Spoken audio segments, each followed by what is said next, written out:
Bismillahirrahmanirrahim. Ahmadullah Rabbil Alamin. Usalli salatan ve salaman alal habibil amin. Muhammedin ve ala alihi ve ashabihi ecma'in. Amma ba'd, assalamu alaikum ve rahmetullahi ve barakatuh. Ya kullu madaq maqtav alemlerдің Rabbisi, meyrimdi, raqimdi, жоқтан бар етуші, ең ұлы нығмет Мұхаммед саллаллаху алейхи ва салламның үмметінен мұсылман еткен Раббымызға сансыз мадақтар болсын. Сүйікті елші, тура жолға бастаушы, бүкіл момын мұсылманның жүрегінен орын тепкен ардақты пайғамбар Мұхаммед саллаллаху алейхи ва салламға, о кісіге игілікте елескен барша сахабаларға, сіздерге, біздерге, момын мұсылмандардың баршасына Алланың есендігі, амандығы, берекеті болсын. Алла тағалана қасиетті Саййидул Айям Хаджул Масакин, күндердің ең сұлтаны болған, күн шыққан күндердің ішіндегі ең абзалы деп аталған, міскіндердің қажылығы деп аталған қасиетті жұма күні құтты берекелі болсын. Мынау өткен жұма мен осы жұманың ортасында бақилық болған ағайын туыстарымызды Алла рахымына бөлесін. Баршамызды Алла тағала келесі жұмаға аман есен жеткізсін, өзінің рахымына бөленген құлдарының қатарынан қылсын. Енді мінекей көзді ашып жұмғанша қиямет жақындағанда білесіздер, уақыттың ешқандай берекеті болмайды. Таң қалай атса, кеш солай батып жатқан уақытқа келдік. Кеше ғана жазбен қоштасып жатқан сияқты едік, бүгін міне жаз қайтадан келіп жатыр.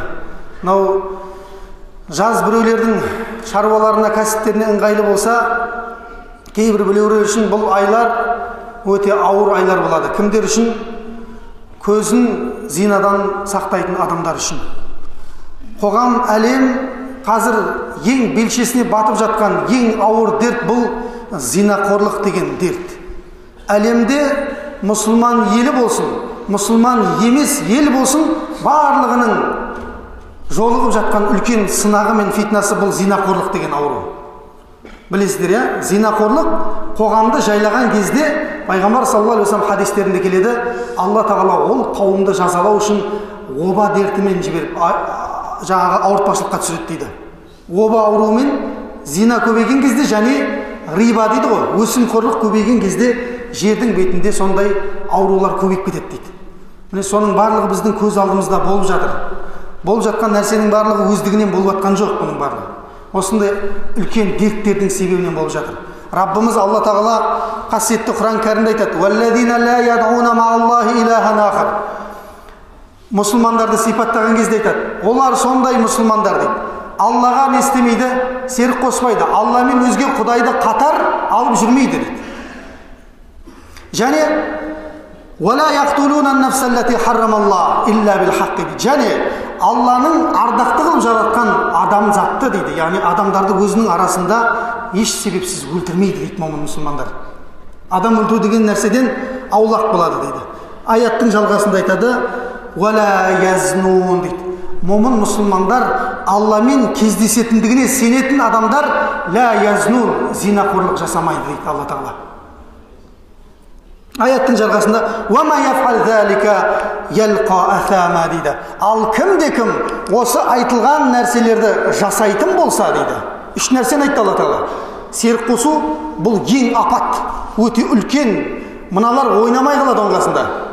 Қалған күнәлар серік қосудың қасында ойнамай қалады. Үлкен апат бұл серік қосу. Одан кейін не дейді? Адам өлтіру. Одан кейін зина жасау, бұл ең үлкен ауыр. Осы біреуінің қайсысын істесе дейді, ялқа әсәма, міндетті түрде ол үлкен апатқа жолығады дейді Алла тағала айтады. Сондықтан бұл Алланың қаһарына алып бара жатқан, Алланың ызасына, ашуына алып баратын ең ауыр, шариғатта харам етілген күнә. Енді қараңыздар. Бұл зинақорлық екіге бөлінеді өзінің ішінде. Хақиқи, мәжази деп бөлінеді зинақорлық. Зинақорлық деген түсініп отырсыздар ғой, не нәрсе екен, иә? Қазір түсіндіріп беремін иншалла. Хақиқи, мәжази деген. Хақиқи деген кәдімгі шынайы зинақорлық деген. Бұл некесіз ер мен әйелдің бір-бірінің мүшелерінің байланысуы, бұл хақиқи зина болып есептеледі. Төсекте арсыздықпен былғануы деп айтады қазақта оны. Мәжази зина деген бар. Мәжази зина бұл тіл, жоқ, көз бірінші. Көз, тіл, құлақ, қолдың зинасы деп аталады екен. Енді қараңыздар. Хақиқи зина өздігінен орын алмайды. Мына мәжази жанама зина орын алмаса дейді. Түсінікті ғой? Мына төртеуі орын алмаса, мынау орын алмайды дейді. Қалай? Ең бірінші ғалымдарымыз келтірген нәрсе бұл көз дейді. Зинаның ең алғашқы апаратын жолы бұл көз екен. Бәрі неден басталады? Қараудан басталады. Қарағаннан кейін ол жүрекке түсіп кетеді дейді, көрдіңіз ба? Демек, зина бұл жүректің ауруы, бұл төмен жақтың ауруы емес бұл. Зина бұл жүректің ауруы. Пайғамбар салам қазір оқиғасын келтіремін. Көз кетеді бірінші, көз кеткеннен кейін не кетеді дейді? Сөз кетеді дейді, тіл зинасы. Сөз кеткеннен кейін қол кетеді дейді. Қол деген не ол? Қол зинасы деген хат жазу, SMS жазу бар ғой. Кездесесің ба? Мына жерге келеміз ба? Осы жерде кездесейік. Мен гостиницаны дайындап жатырмын. Осының барлығы не болады? Осының барлығы қол зинасы деп аталады. Көрдіңіз ба? А құлақ деген не ол? Құлақ деген ол екеуінің сен біліп отырсың сөйлесіп отқан, зинаға бір-бірін тартып отқан. Соны тыңдап отырсың, ешқандай қайтармастан сіз де құлақ зинасын алған болып есептелесіз. Көрдіңіз ба? Міне осы жанама зина айналып әкеліп неге апарады дейді? Хақиқи зинаға апарады дейді. Ең соңында екеуінің харам етілген нәрселер бір-біріне кірумен бітеді дейді оқиға. Көрдіңіз ба? Ең басы неден басталды? Қараудан басталды. Демек, кім кімге қарайды? Ашыққа қарайсың ғой, жабыққа қалай қарайсың сен? Ашыққа қарайсың ғой. Қазақ күшті өлеңде айтады. Ашық қыз көшеде өскен жеміс сынды дейді. Көрінген қолын созып ала алатын дейді. Міне әкелер, қаншама ағалар отыр мына жерде. Әркім өзінің отбасына, әйеліне, қарындастарына, қыздарына ие болу керек. Қоғамға қызыңды ашып берме, әйеліңді ашып берме. Әйеліңнің әтір сеуіп шыққанына разы болма көшеге. Пайғамбар саллаллаху алейхи вассалам қандай да бір әйел үйінен өзге ерлерді тарату мақсатымен әтір сеуіп шығатын болса, зинақорлық жасаған әйелмен тең болады деген хадисі бар имам Тирмизиде. Көрдіңіз ба? Қасыңыздан бір өтіп иісімен сізді баурап алатын болса, онда ол неге апарады ақыры? Оның да ақыры зинаға апарады екен. Шариғат, Алла тағала, мен істейін деп атқан жоқпын ғой деген бір күшті сөз бар. Не істейін деп атқан жоқпыз ғой дейді, қарасақ міне. Істемей қой, біреу істе деп атыр ма? Істемей қой. Неден басталады? Ой кетуден басталады. Көрдіңіз ба? Шариғат ла тақрабу зина. Зинаға жақындама деп айтып қойған, істеме деп айтпаған Алла тағала Құранда. Зинаны істеме деп айтпаған. Жақындама деген алғашқы қадамдарды жасама деген. Көзге ие бол, тіліңе ие бол. Ол біреудің қызы, ол біреудің әйелі деген нәрсені ішіңе сақтап ал. Зина бұл қарыз дейді. Білесіздер ғой, қарыз деген не ол? Міндетті түрде сенің отбасыңнан біреуге қайту мүмкін болатын нәрсе дейді. Сондықтан міне жанама зина айналып барып хақиқи зинаға апарады екен. Ең басы көзден басталады. Мынау көз қарай бергеннен кейін адамның нұрын да алып тастайды екен ше. Анас ибн Малик деген сахабаны білесіздер. Осман ибн Аффан деген халифа болып тұрған кезде, әділетті 4 халифаның 3-ші. Соның заманында үлкен Мәдинада жиналыс жасайды Осман радиаллаху анху. Сонда жолда Анас ибн Малик келе жатады да, жиналысқа шақырылған ғой, енді үлкен ғалым сахаба ғой. Келе жатса, базардың ішімен өтіп келе жатып, бір әйелдің етегі көтеріліп кетеді базардың ішінде, алдында жел тұрған кезде. Ананың біраз жерін көріп қояды Анас ибн Малик ше. Бірақ үсті дірілдеп кетеді, біртүрлі болып қалады да. Жиналысқа барып отырады, сөйлемейді Анас ибн Малик. Біртүрлі қалтырап отыр жаңағыдай болып, түрі кетіп қалған. Сонда Осман радиаллаху анху, "Ей Анас, не болды саған? Кешегі нұрыңды бүгін жүзіңнен көре алмай тұрмын ғой" деп айтады дейді. Біліп қойғанда ананың бірдеңеге қарап қойған. Көрдіңіз бе? Қарай беру бұл адамның жүзіндегі нұрды алып тастайды дейді. Әйелдің әурет жеріне қарай беру. Сондықтан мынау жаңа пайғамбар саллаллаху алейхи вассалам хадистерінде де келеді ғой. Имам Суютидің кітаптарында келеді ау деймін, ұмытпасам. Жаңа бір жігіт алақ жалақ деп жаңа мына жақтағы өткен қызға бір қарап, мына жақтағыға бір қарап, сөйтіп келе жатса, забор бар ғой мынадай тұрған, қабырғаға соқты дейді, қырына. Мұрын бет қылып жіберген дейді ананың ше. Сөйтіп мұрны қараған пайғамбар саллаллаху алейхи вассалам жанына барады, Алланың елшісі дейді. Осылай келе жатыр едім дейді, былай ұрып алдым дейді да. Жақсы болды. Қарап келе жатсың ғой сен жерге. Әркімнің әуретіне қарап келе жатқан ғой жаңа жігіт. Алла тағала қайта осы дүниеде беріп қойды жазаңды деп айтты дейді. Көрдіңіз ба? Жан жағыңа қарай берме. Ана машинамен соғысып жатқандардың көбісі де сондай болып отыр ға. жан-жағыңа қарай берме, жазаңды алып алғаныңа шүкір дейді, ана алып қоймай ар жаққа қарай. Мұрның жазылады деп жатыр ғой Құдай қаласа. Бірақ көзіңе ие бол деп жатыр. Міне сол зина деген нәрсе қазір өршіп тұрған ең ауыр нәрселердің бірі болып тұр. Мына бір нәрсені білу керек. Өзі әр нәрсенің тарихы бар ғой. Дұрыс па? Әр күнәнің тарихы бар. Адам өлтірудің тарихын білеміз, Қабыл мен Абыл. Көре алмаушылықтың тарихын білеміз, Қабыл мен Абыл. Енді зинақорлықтың да тарихы бар, кім жер бетінде бірінші істеді деген. Исраилят хабарларда келеді, зинақорлықты ең жер бетінде бірінші істеген сол бейшара Қабылдың, вообще Қабыл оңбай кеткен екен ғой өзі. Соның балалары істеген екен. Қабыл өзінің бауыры Абылды өлтірген, білесіздер ғой, құрбанды Қабыл болмай қалған кезінде. Сол Қабылдың балалары, Қабыл бауыры Абылды өлтіргеннен кейін жазықтық далаға қарай қашып кетеді. Сөйтіп қашып кетеді, сол жерде көбейеді өзінің отбасымен. Бірақ Қабылдың ұрпақтарынан шыққан қыздар бар ғой, өте сымбатты болған екен, әдемі. Мына жақта Абылдың балалары бар ғой енді. Абылдың балалары қалып қойды, бұлар тау жақты мекен еткен дейді. Тау жақты мекен еткен, бірақ жігіттері сондай иықты, сымбатты екен жа жігіттері. Сол жерде Шис деген пайғамбар болған дейді. Шис өзінің қауымын әрдайым жамандықтан тыйып отырады екен, бірақ күндердің бір күнінде мына таудағы Абылдың балаларының біреуі қой бағып жүрсе, кешкісінгі уақыттарда ана Қабылдың балалары өмір сүріп жатқан жазықтыққа қарай кетіп қалған екен. Жүре берген ғой қой бағып. Бір кезде мизмарлардың дауысы шықты дейді. Мизмар деген сыбызғы. Деп жатыр, сыбызғының дауысы шығып тұр дейді. Дауыс шыққан жаққа қарай бүйтіп құлағын теріп желмен бара берді. Барса қыздар менен ұлдар ойын сауық құрып жатыр екен, билеп ше. Ана қыздарды көреді де мынау сол жерде құлайды жаңа қойшы бала. Өйткені өзінің қауымдағы қыздардың сымбаты онша болмаған дейді. Мына тау халқының. Мыналарды көреді де дереу қойды айдап апарады да еліне барып айтады ғой, сұмдық қыздарды көрдім дейді. Мына жақта билеп атқан керемет қыздар. Ойбай, кешкісін барайық онда. Ауылдың жігіттерінің барлығы кешкісін жиналып барса, бұлар сол көңіл көтеру кешін істеп жатыр екен жаңа. Сыбызғымен билеп не. Сол жерде мына жақтың иықты дәу сымбатты жігіттерін мына жақтың қыздары көрген кезде бір-біріне ойлары кетті дейді ғой. Сөйтті сол жерде сөздері кетті дейді бір-біріне. Сөйтіп ақыр соңында істері кетті дейді. Таңға дейін ең алғаш рет тұңғыш рет жер бетінде Қабылдың қыздары менен Абылдың ұлдары осылай не істеген дейді. Жер бетінде тұңғыш зинақорлықты жасаған дейді хабарларда Исраилят. Көрдіңіздер ме?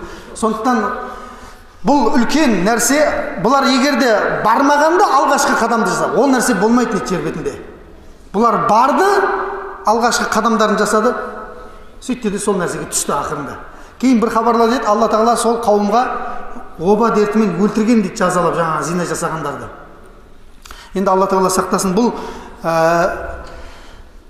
жаңағы зина десе бізде кім? Юсуф алейхиссалам еске түсіп кетеді ғой. Көрдіңіздер ме? Юсуф алейхиссаламның қиссасында білесіздер, барынша қашты ғой. Ана Зылихадан барынша қашты. Соңында Алла Тағала кеш болса да ақтап алып шықты Юсуф алейхиссаламды. Қараңыздар. Алламен кім шыншыл болса, Алла оны ақтап алып шығады дейді ғалымдарымыз айтады. Алла оны міндетті түрде ақтап алып шығады дейді. Осы жердегі қиссада мына Юсуф алейхиссаламның сымбаттылығы ғой енді, әдемілігі, сымбаттылығы әдейі айтып қойып жатыр мына жерде бір оқиғаны айту үшін. Юсуф алейхиссалам жер бетінде немен сыналған демек? Зинамен сыналған кісі. Зинадан қашты ма? Ер мен әйел жалғыз қалып қойды ғой. Қашты ғой. Раббым ассижну ахаббу иляйя деді. Одан да түрмеге отыра салайыншы деді, мынаумен ойнастық істегенше. Ақыры түрмеге отырды 9 жылға дейін. Сонда қараңыздар. Сол Юсуф алейхиссаламның қиссасында жалғыз қалып қойған кезде Раббымнан қорқам деп қашқан Юсуф алейхиссаламның оқиғасы бүкіл әлемдегі үмметке не болды? Ғибрат болды. Пайғамбар саллаллаху алейхи вассалам оны бізге былай деп айтты. Кім мансапты, сымбатты сұлу әйелмен жалғыз қалып қойған кезде дейді. Ол әйел оны неге шақырса? Зинаға, ойнастыққа шақырса, мен әлемдердің Раббысынан қорқамын деп қашқан кісі қиямет күні Алланың аршысының көлеңкесінде болады деп айтты дейді. Адамдардың барлығы қиналып атқан кезінде, өздерінің терілеріне өздері батып атқан кезде 7 топ адам бар дейді пайғамбар саллаллаху алейхи вассалам. Ешқандай зиян көрмейтін солардың біреуі мансапты, сымбатты сұлу әйел жалғыз қалған кезде дейді. Қарасаңшы. Ойнастыққа шақырған кезде мен Алладан қорқамын деп қашқан ер кісі Алланың аршысының көлеңкесінде болады дейді. Құдай тағала ол нәрсемен сынамай қойсын. Бұл нәрсемен Құдай бізді сынамай қойсын. Бұл еркек емес, әйелге де қатысты бұл. Мансапты, сымбатты еркек өзінің секретаршысын немесе қол астындағы қызметтерді зинаға шақырса, бөлмесін жауып алып, ана қыз да сол жерден қорқып қашса, жұмысынан шығып кет, ондай жұмыстан. Содан қашса, не болады? Алланың аршысының көлеңкесінде тіріледі дейді. Хадис екеуіне де ортақ айтылған, әйелге де, ерге де. Сондықтан Алла тағала амандық берсін. Бұл қоғамды жайлаған дерттің барлығын Алла біздерді сақтасын. Сол Юсуф алейхиссаламның, міне қойып қойдық осылай, Ато ибн Ясар деген Мәдинада өте үлкен фақих, мұхаддис, ғалым болған. Сол бір күні өзінің Сүлейман деген бауыры бар, қасында қызметшілері бар, қажылыққа кетіп бара жатқан кезде жолда Абуа деген ауылға келеді. Абуа деген пайғамбар саллаллаху алейхи ва саллям анасы қайтыс болған жер. Сол Абуа ауылына келген кезде бауырлар айтады: ағатай, біз барып базардан анау-мынау жолға азық алып келейік, сіз үйде бола беріңіз дейді. Жақсы, бара беріңдер дейді. Бір шатырдың ішіне кіреді де, орналасқан жерлер ғой, енді қазіргі күні қонақ үй деп айта берейікші. Сөйтеді, бұл намазын бастап атса деп бір әйел келіп тұр дейді, бетін жапқан. Сөйтіп бұл намазын бастайды да тез-тез бітіріп, артына қараса, әйел бетін ашып жіберді дейді да, былай. Бетін ашты да бір кезде орамалын шешіп алды дейді әйел. Сонда Ато ибн Ясар өкіріп жылап жіберді: "Ей, не істеп жатсың сен, шешін, ей!" деп өкіріп жылайды, жаңағы кісі бар ғой. Сонда әйел айтады дейді ғой: "Ауылдағылармен болатын болсам, мені танып қояды дейді, зинақор деп айыптайды дейді. Сендер жолаушысыңдар ғой, бір көңілімді қандырғым келіп жатыр" дейді да, жаңағы қыз бала келіп тұр екен. "Иттақилла" деп айтады, Алладан қорық, тақ орамалыңды деп айтады. Тақ орамалыңды басыңа, қорық Алладан деп, мынау деген көзіне жас алып, Раббым бұл фитнадан сақта деп ойбайлап жылайды дейді. Жаңа Ато бар ғой, бақырып жылап атқан. Сөйтіп жаңа сырттан кімдер келсе, бауырлары, ағасы жылап жатыр, қараса ана әйел де жылап тұр, орамалын тағып үлгерген. Бауырлар келеді де, бұлар да жылайды. Қызметшілер қасындағы зат алып келе жатқан, бұлар да кіреді де, бұлар да жылайды. Бірақ білмейді неге жылап жатқанын. Бәрі жылап жатыр, бірақ ешкім сұрап жатқан жоқ. Сонымен жылап бітті, ана қыз да шығып кетті дейді, бетін жауып қайтадан. Сонымен жұмбақ болып қалды дейді ғой мынау. Қажылыққа бардық дейді. Бұны айтып жатқан өзінің інісі Сүлейман деген жігіт, оқиғаны айтып жатқан. Қажылыққа бардық, қажылығымызды өтедік, кейін ағам екеуміз Мысырға бір ілім талап қылып бардық дейді. Мысырға барған кезімізде түнде ұйықтап жатыр едік. Бір кезде ағам қайтадан өксіп сол жылап оянды дейді да. Өксіп отыр дейді. Ұйқымнан атып тұрдым: "Ағатай, не болып жатыр өзі? Сен жылайсың, себебін айтпайсың." Сүлеймен дейді: "Мен саған бір оқиғаны айтам" дейді. "Бірақ мен өлгенге дейін ешкімге айтпа. Мен өлгеннен кейін айта бер бірақ" дейді. "Өйткені ана әйел жазаланып қалмасын ертең" дейді. Сөйтеді, өткендегі Абуада болған оқиға былай дейді. Осылай дейді. "Енді бүгін мен мына ұйықтап жатқандағы түсімді қара" дейді. Ұйықтап жатқан кезде Юсуф алейхиссалам жаңағы Зылиха өткізеді ғой, білесіздер ғой, үлкен ненің үстінен, орындық пен столдың үстінен өткізеді былай, асханадағы. Қазіргі мода содан шыққан ғой негізі, қыздарды өткізетін адамдардың алдынан. Қолдарын әйелдер толара жібереді ғой, сұлулығынан Юсуф алейхиссалам. Мынау да сөйтіп қарап тұрып, жаңағы Ато ибн Ясар түсінде Юсуф пайғамбар өтіп баратыр, жанынан әйелдердің қолдарын турайтындай сымбатыңыз бар екен деп айтқан ғой. Не деген Құдайдан берілген мынау сұлулық деп Юсуф пайғамбарға айтса: "Ей, Ато" деп айтады дейді. "Ато, сен маған таңғалып жатсың ба" деп айтады дейді. "Біз сенің тақуалығыңа мына жақта біз таңғалып жатырмыз" деп айтады дейді. "Мен қайта пайғамбар болып аман қалдым ғой" дейді. "Сен қарапайым мұсылман болып қалай ана фитнадан аман қалдың? Біз соған таңғалып жатырмыз" деп айтады дейді. "Жақында саған келетін сүйінші хабарды күте бер" деп айтты дейді. Содан жылап оянып кеткен екен мынау. Міне осындай оқиға болды деп інісіне айтып беріп жатыр Сүлейман ибн Ясар деген кісіге. Сондықтан мынау адам сақталса, қашса зинадан, Раббысынан келетін өте үлкен не бар екен? Сүйінші хабар бар екен. Бұған тағы да дәлел бар, қисса көп қой өзі. Әл-Кифл деген білесіздер ме кісіні? Әл-Кифл деген кісі болған. Пайғамбар саллаллаху алейхи ва саллям имам Термизиде Ибн Хиббанда келген хадисінде айтады, сахих хадис. Сендерден бұрынғы Бәни Исраил қауымында Әл-Кифл деген кісі болған дейді пайғамбар саллаллаху алейхи ва саллям. Енді күнә істеген кезде оған ешкім жете алмаған дейді. Қалаған қызын ақшаға сатып алады, қалаған нәрсесін ішеді, қалаған нәрсесін шегеді, қалаған ойына қандай күнә келеді, ақшасы болғаннан кейін бәрін істей береді дейді. Көрдіңіз ба? Ақшаның көптігі кейбір адамдар үшін зиян ғой. Кейбір адамдар осы қанша істесек те мен байымаймын деп айтады ғой. Сол кейбір адамдар үшін байымай қойған жақсы негізі. Бір ғалым айтқандай, егер қалтаңа ақша түскен кезде ойыңа бірден арам ой келетін болса дейді, онда саған байлық берілмей қойған қайырлы дейді. Көрдіңіз ба? Сонда жаңағы әл-кифіл қалай болса солай күнә істеп жүріп, бір күні жолдың бойында бір аппетит ашылады да, сонымен бір қызды көреді ғой.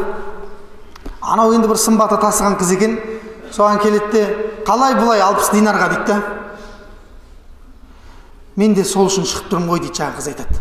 Енді сондай сымбатты қыз екен, сол үшін шығып тұрмын ғой дейді. Бірақ іші қаламай тұрды, ана қыздың жылап-сықтап тұрды, бірақ жасырып тұр дейді. Сөйтіп екеуі келісті, үйге алып келді дейді, әл-кифіл. Үйге алып келді де, енді қане шешін деп айтады, ана қыз жылайды дейді еңкілдеп. Не, мен сені мәжбүрлеп әкеп тұрмын ба дейді, өзің келістің ғой 60 динарға. Неге жылап тұрсың енді десе, мен бұрын соңды бұндай іспен айналыспап едім дейді. Менің анам да айналысқан жоқ дейді. Менің әжелерім де, аталарым да онымен айналыспаған дейді. Бірақ мен ақшаға қатты мұқтаж болып тұрмын дейді. Көрдіңіз ба? Қызды не құртады? Қызды жоқшылық құртады дейді. Ұлды тоқшылық құртады дейді, қазақ айтады. Көрдіңіз ба? Көшеде арын сатып жүрген қыздар, бар болғаннан сатып жүрме арыларын, әркімнің астында езіліп атқан қыздар, ақшаға езіліп атқан қыздар, бар болғандықтан сатып атыр ма арыларын? Жоқ, таршылықтан істеп атыр олар. Көрдіңіз ба? Ол қыздар сол дүниеге келген кезде, әкесі қуанып, анасы 9 ай толғатып, өмірге әкелген кезде, әркімнің астында езілу үшін әкелді ма ол қызды? Бүкіл бабаларымен, туысқандарымен қосылып той жасап, қызы дүниеге келген кезде, сол әркімнің астында езілсін деп, әркімнің астында, өгіздердің астында қалсын деп той жасады ма? Жоқ.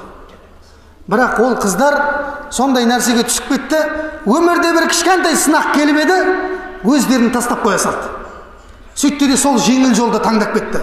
Олардың іштері баста қалаған жоқ оны, бірақ кейін ол өздерінің әдеттегі жұмыс сияқты болып кетті дейді. Сол сияқты мына қызда сондай оқиғамен келіп тұр ғой. Сонда әл-кифіл қорқып кетті дейді ғой. Бұрын соңды істемеген болсаң, мен де сені бұзбай қояйын деп, әл-кифіл сол жерде жылады дейді. Алла, мынау ақшамен не істеп жатырмын мен деп ше? Не істеп жатырмын мына ақшамен? Алла бұдан былай уаллахи деп айтады. Уаллахи деген қасам, яғни ант жеп жатыр. Алла, сенің атыңмен ант етейін, бұдан былай енді күнә істемеспін дейді анау ше. Әл-кифіл деген кісі айтады. Пайғамбар саллаллаху алейхи ва саллям айтады, ана қыз сол жерде ақшасын алды, 60 динар саған садақа деп айтты дейді әл-кифіл. Сөйтіп сол жерде әл-кифіл тәубе қылды дейді. Қыз үйден шығып кетті, әл-кифілдің жаны шығып кетті дейді. Азанда таңертең адамдар әл-кифілдің есігінің алдынан өтіп бара жатқан кезде Алла тағала әл-кифілді кешірді және оны жәннатқа кіргізді деген есігінің алдында жазу тұр дейді ол. Бұл хадис кәдімгі пайғамбар саллаллаху алейхи ва саллямның аузынан шыққан хадис. Алла тағала әл-кифілді кешірді және жәннатқа кіргізді деп жазылып тұр дейді. Көрдіңіз ба? Алла тағала адамдарға сол жазуды көзіне көрсетті. Енді не істеді деген сұрақ келеді. Не істеді десек, Аллаға күнә, зина жасамайын деп ант берді дейді. Әрбір еркек, хадистің астындағы шарқында айтады ғалымдарымыз, әрбір еркек және әйел Аллаға серт берсін ойнастық істемеуге дейді. Және сол сертінде бекем тұрса, Алланың әл-кифілге берген сыйлығы дайын дейді оған. Және мынау бұл жердегі шынайылығы садақаны да беріп үлгерген дейді де жаңағы. 60 динар саған садақа деп те айтып жіберген ғой. Сол садақа менен Аллаға серті әл-кифілді жәннатқа кіргізді дейді. Сондықтан Алла тағала зина деген бәледен баршамызды сақтасын. Қоғамдағы үлкен нәрсе, жаңа пайғамбар саллаллаху алейхи ва саллям бір әйел келіп айтады дейді ғой. Алланың елшісі, мен қарасаңызшы не деген арлы әйелдер, субханалла. Сахаба әйел ғой, Алланың елшісі, мен кейде не істейді екен жаңа. Кетіп бара жатып, есінен танып құлап қалатындар бар ғой, есін жоғалтып қоятындар. Не деп айтады? Эпилепсия ма? Сондай бір аурумен ауырады екен жаңағы әйел кісі, сахаба әйел. Алланың есі, мен кез келген жерде өзім қаламаған күйде құлап қалам дейді, талып қалам дейді. Сонда әуретім ашылып қалады дейді. Алланың есі, маған дұға қылшы, мен сол аурудан айығайыншы деп айтады дейді. Сонда пайғамбар саллаллаху алейхи вассалам, сен сол ауруыңмен қала беретін болсаң, Алла жәннатты саған уәде етіп жатыр дейді. Ана қараңыз. Алла тағала сол ауруыңмен қала беретін, мен шипа тілеймін дейді, проблема жоқ. Бірақ жәннатқа баруыңа бармауыңа мен кепіл емеспін дейді.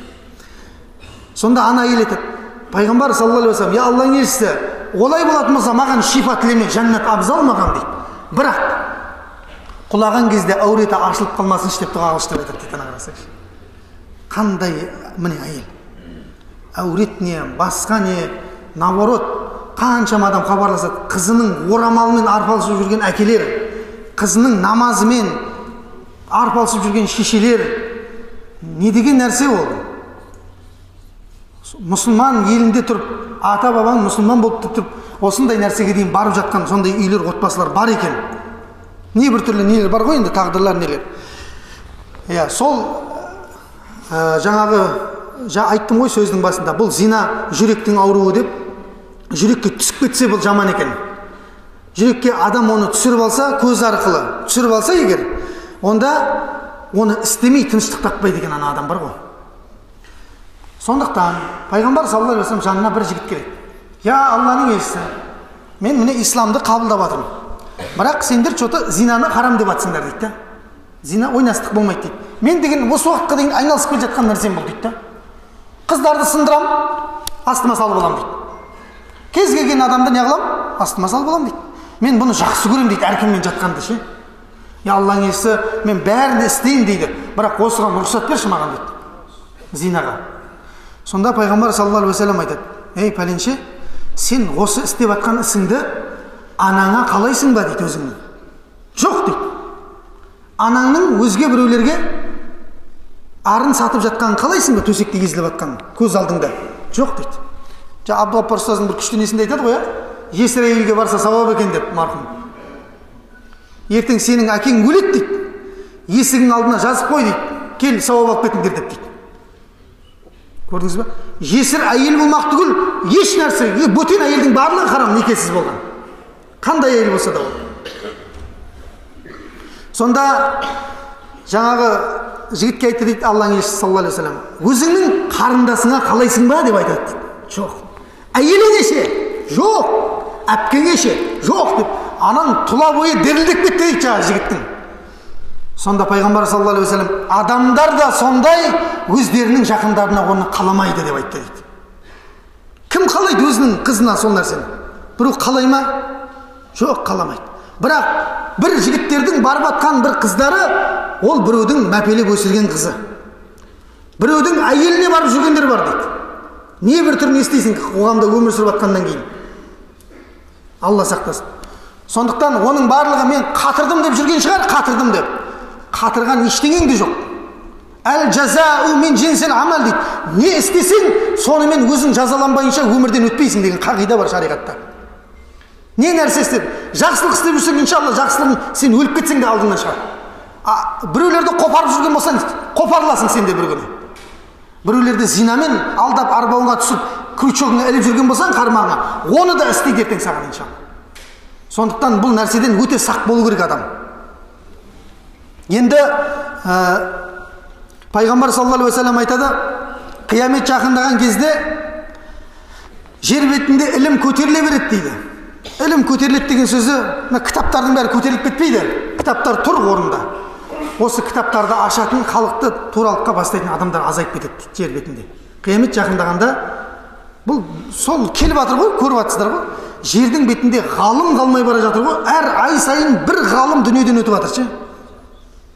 Жайлап надандықтың заманы басталып келе жатыр. Сол кезде дейді, ілім кеткен кезде жердің бетін надандық басады дейді. Және зина адамдардың көз алдында анық көрініс таба береді дейді. Ана қараңыздар. Адамдар зинаны көріп тұрады дейді, істеп жатқан көріп тұр. Зина деген міндетті түрде жаңағы бір-бірінің қосылуы емес қой. Көз алдыңда сүйісіп отқан некесіз ер мен қыз, ол да зина ғой ол. Көз алдыңда қыз бен жігіт сүйісіп жатыр, өтіп бара жатсың үндемей. Тым болмаса жүрегіңмен жек көре алмасаң, иманнан түк қалмаған дейді сенде. Тым болмас көшедегі әдеттегі нәрсе сияқты да қыз бен жігіттің. Жоқ, жүрекпен жек көр дейді. Бұл иманның ең соңғы дәрежесі дейді пайғамбар саллаллаху алейхи вассалам. Қолыңмен қайтара алмадың, жақсы. Тіліңмен тыя алмадың. Енді жүрегіңмен жек көр дейді. Жүрегіңмен де жек көре алмай. Нормально, взрослые люди деп қойып. 21-ші ғасыр бұл бола береді скамейкеде. Деп өте берсең, сенің жүрегіңде иманның и деген әріпте қалмаған дейді. Көрдіңіз бе? Ол да зина. Сонда қараңыздар, пайғамбар саллаллаху алейхи вассалам айтады, сол зина кең етек алады дейді адамдарда, кең етек алып кетеді. Тіпті адамдар қиямет жақындағанда, ей, не істеп отырсыңдар деп айта алмай қалады дейді ғой, айта алмай қалады дейді. Біліп тұрсың, ана жолдас баланың қарындасы да көріп тұрсың, айта алмайсың бірақ.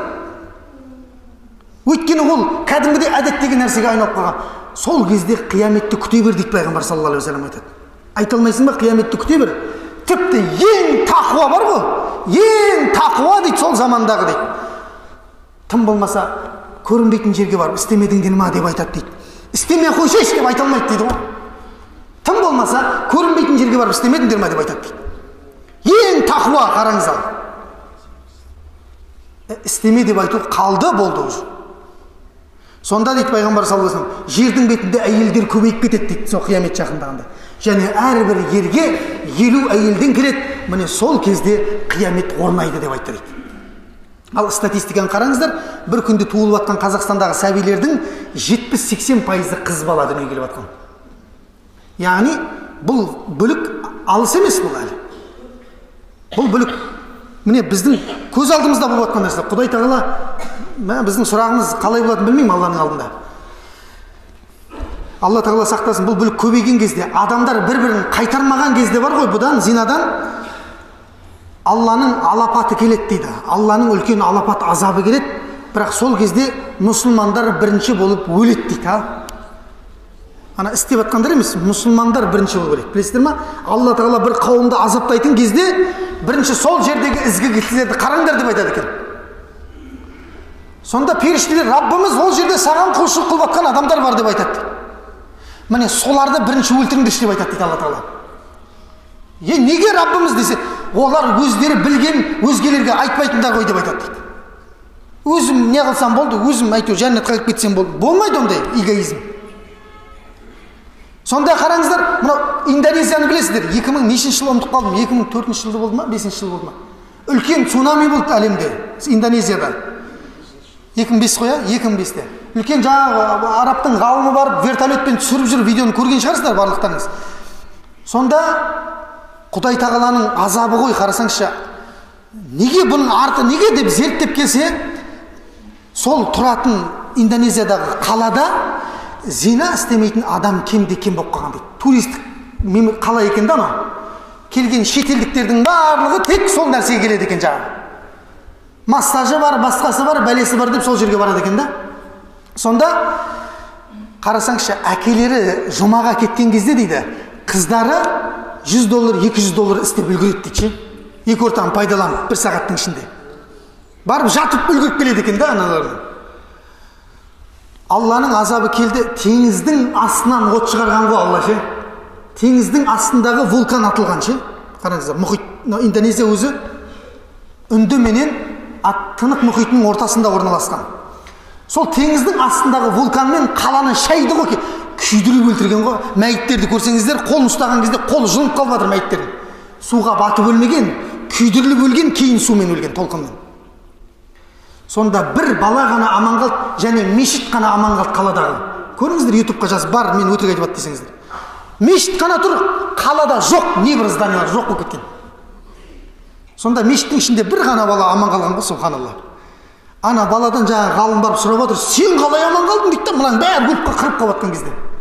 Десе, ана бала бар ғой, дәрет алудың үлгісі деген бар ғой, мынадай бірінші қолды ауыз шаясын, қол жуасын деген суретпен көрсетілген дәрет алатын, үйрететін қағазды мешіттің сыртындағы жарға жабыстырып жүр екен, дәретханасына неге ескертіп жүр екен да, дәретті осылай алады деп. Көрдіңіз бе?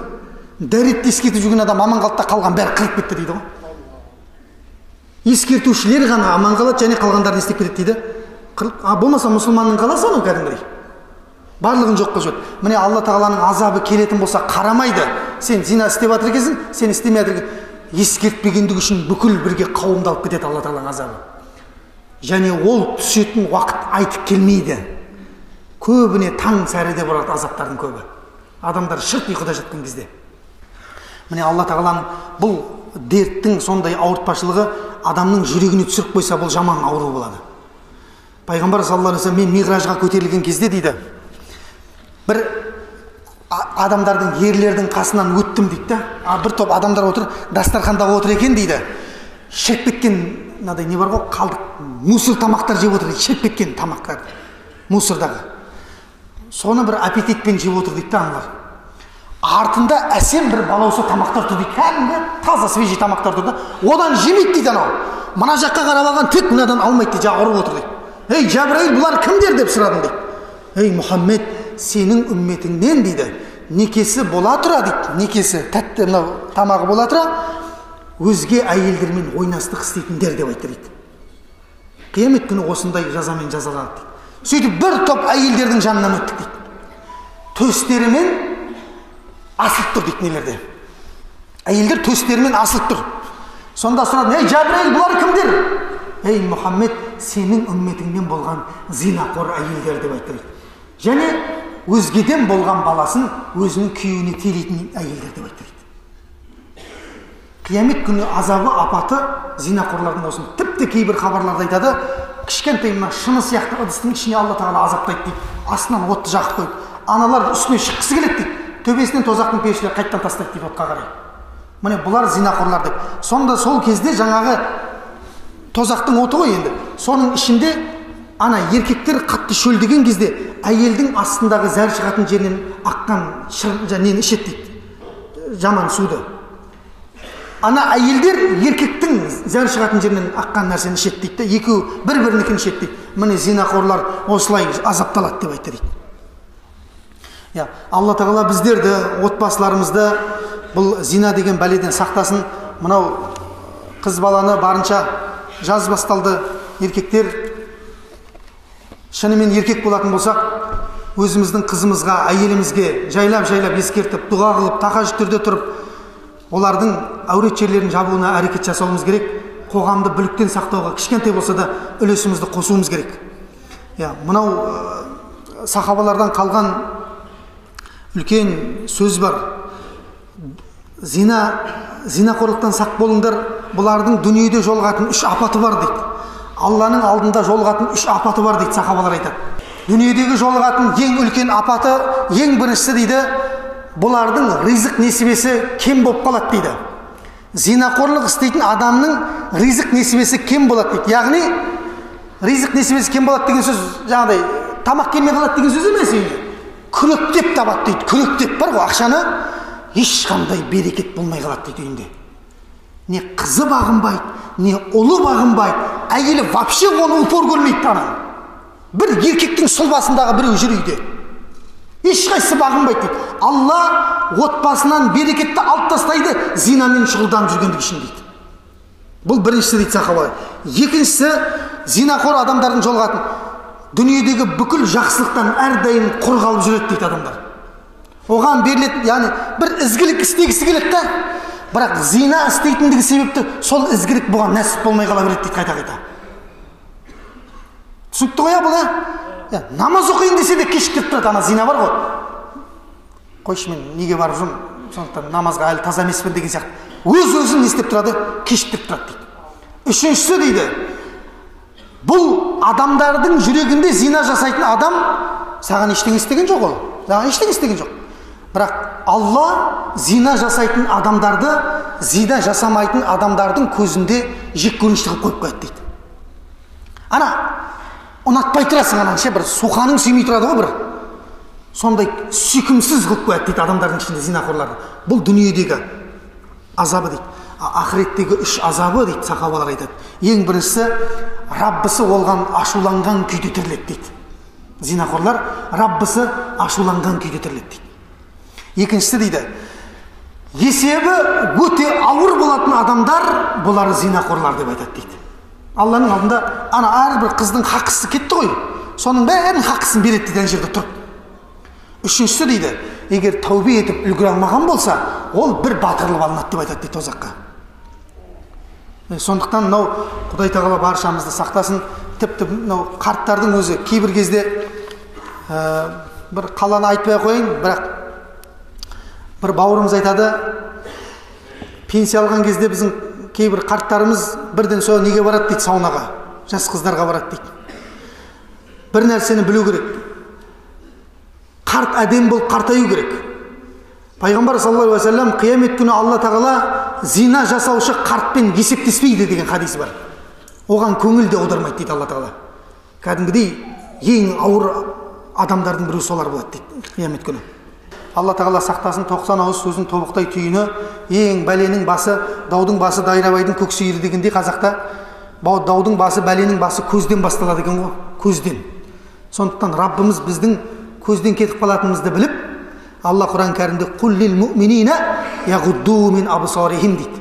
Момын мұсылмандарға айт, көздеріне ие болсын дейді Алла тағала айтады. «Ва яхфазу фуружахум» және мына ие болсын дейді, мынаған астындағы мүшелеріне ие болсын дейді, момын мұсылмандарға айт дейді. «Залика азкалахум» дейді. Көз бен астына ие болса, азкалахум, өздері үшін жақсырақ, жүрегі таза, тынышырақ сол нәрсе болады дейді. Көрдіңіз бе? Ана жүрекке түсіп кетеді ғой өйткені. Содан сақ. Сонда инналлаха хабирун бима яснаун, Алла тағала сендердің олардың не істеп жатқанының барлығынан хабардар дейді. Жаңа жүрек демекші бағанағы жігіттің оқиғасында Пайғамбар саллаллаху алейхи ва саллям айтты ғой, қарындасыңа қалайсың ба деген кезде. Сонда жоқ деп жылаған кезінде жаңа жігіттің көкірегіне, жүрегіне қолын қояды Пайғамбар саллаллаху алейхи ва саллям. Хадисті ұмытып кеттім жалғастыруды. Жүрегіне қолын қойып, Раббым мына жігіттің жүрегін тазала деп айтады дейді. Ана қарасаңызшы. Зинаның орны қаяқ екен? Жүрек екен. Ана жігіт зинақорлықты сүйетін, төсекті жақсы көретін еркек болып кірді дейді Пайғамбар саллаллаху алейхи ва саллям жанына. 5 минуттың ішінде жер бетіндегі ең зинаны жек көретін адам болып шықты дейді. Алла тағала сақтасын баршамызды зинадан.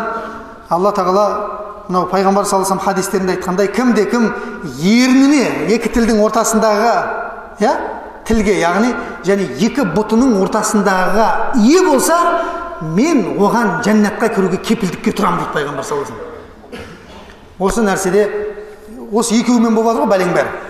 Екі ерінің ортасын Құдай тағала қаптап тастаса да шығып кетіп жатыр сыртына. 32 қарауыл, оның сыртын екі үлкен қарауылмен қаптаған, зып-зып етіп шығып кетіп бәрін бүлдіріп жатыр. Алла тағала сақтасын баршамызды жамандықтан, осындай дүниенің фитнасынан біздерді, ұрпақтарымызды Алла сақтасын. Қасиетті жұма баршамызға берекелі құтты болсын. Алла тағала бүкіл дүниедегі мұсылмандарды, Алла дүниедегі адамзатты ойнастықтан, зинадан Алла өзің сақта. Ойнастықтан, зинадан келетін перзенттердің Алла тағала жетімдіктерінен Алла өзің сақта. Я Раббым Алла, жер бетін жақсылыққа, ізгілікке толтырып, жақсылыққа шақырып жамандықтан қайтаратын момын мұсылмандардан қыл. Алла өзіңнің айтпай келетін апаттарынан сақта. Елдің ішін даудан сыртын Раббым өзің жаудан сақтағайсың. Алла тағала мына Ақтөбе халқына, мына мешітке басып келіп отқан барша жамағаттың қадамдарына өзің берекетің жаудырғайсың. Көкіректерінде қандай тілектер, армандар, ниеттер болса, Раббым артығымен жетулеріне өзің нәсіп ет. Ақырымызды хайырлы қыл, баршамызды өзің разы болатын амалдарды жасап, өзіңмен разы болған күйде қауышуды нәсіп ете көр. Салаватуллахи ва саламуху алейхи ва аля алихи ва сахбихи ва саллим. Вальхамдулиллахи раббил алемин. Бирахметке я архамар рахим. Алла разы.